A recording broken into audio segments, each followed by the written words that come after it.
За өнөөдөр 2026 оны 6 сарын 18-ны өдөр 4 дахь өдрийн 18 цагтаа бүхэнд хүргэдэг ээлжид мэдээлэл эхлэе. Өнөөдөр 69 дахь дугаарыг та бүхэнд хүргэж байгаа. Би 3 асуудал хөндөе гэж байна. Одоо өнөөдөр ямар цаг үе вэ гэхээр хараа хэдхэн хоногийн дараа наадан болно. Тэгээд их хурлын чуулган завсарлана. Тэгээ одоо хилцэх асуудал маш их олон асуудал байна. Би тэр бүх асуудлыг ярихгүй 3 зүйл дээр одоо анхаарал хандуулаач гэж хэлэх гэж байгаа. Эхнийх нь бол энэ засгийн газарт би хандж байгаа.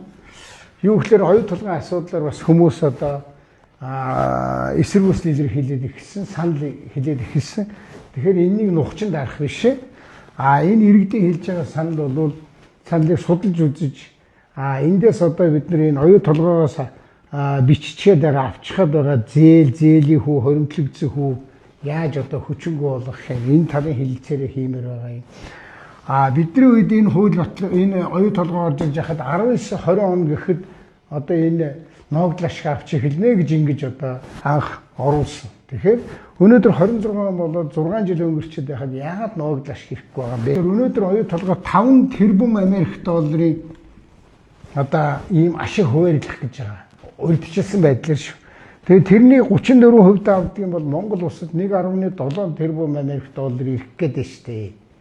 Тэгэхээр энийг авахын тулд бид нар тэр одоо эсэргүүцэл илэрхийлж байгаа хүмүүсийг хүлээж авч уулзаад нөгөө талд оюу толгойтойгоо яриад энэ баахан биччихэд байгаа санхүүгийн лөвөр хийгээд байгаа энэ юмнуудыг алга болгоо та нар анх ингэж ярьсан шүү дээ 20 он гэхэд ногдлаа шүүгнэ гэсэн. Одоо тэгэхээр эднийг одоо бид нар 1.7 тэрбум Америк доллар авъя.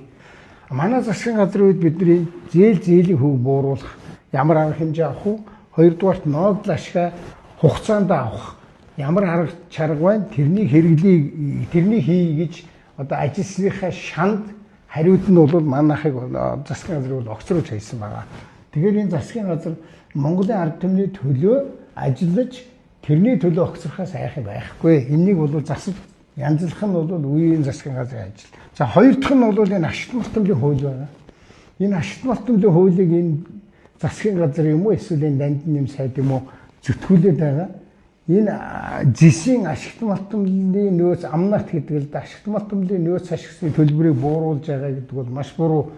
Тэгвэл ардын намын бүлэг бас асуудал шийдэхгүй. Одоо Ontario Gold дээр сонирхлын том зөрчил үүссэн байна шүү. Би баримт нотолгоотой дараачийн удаа ярина. Тэрний юу гэсэн үг гэхээр энэ ашигт малтмын хуулийг энэ яран сандар энэ чуулганаар баталмааргүй байна. Энээс болж Монголд маш их хор хохирол учирнаа. Гурав дахь нь бол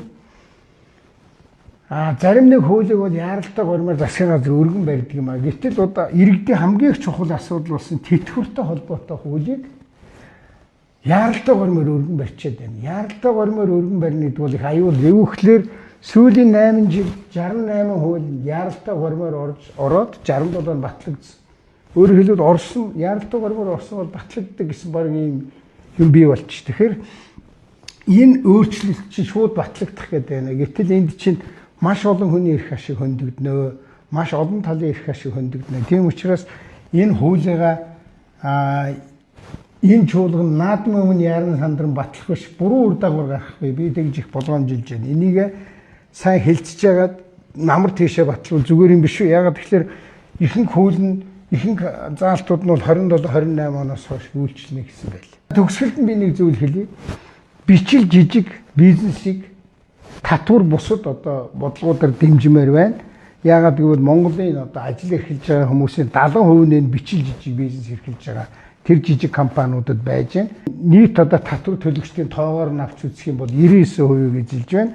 Татварын орлогын 5-аас 10% бүрдүүлж байна. Тэгэхээр энэ ажлын байрны дийлэнхийг нь бүрдүүлээд манай иргэдийг ажилтаа орлоготой болгоод байгаа бичил жижиг бизнесийг татварын орчныг сайжруулж эднийг дэмжих юм бол биднэрт өшөөх ажлын байр бий болох юм шүү. Энэ чиглэлээр би энэ дээр бол идэвхжүүлэн ажилланаа. Энэ чиглэлээр надтай уулзаж ярилцаж болохгүй байгаа асуудлуудыг ингэж шийдээ тэгж шийдээ эсвэл одоо ийм болохгүй юмнууд байна. Энийг өөрчилж өгөөч гэсэн юм санаа оноотой хүмүүсээ бол уулзаарай. Би бол уулзаад явж байгаа. Нэлээд хэд хүнтэй ярьсан байгаа. За ингээд өнөөдрийнхөө 4.18-ыг өндөрлөё.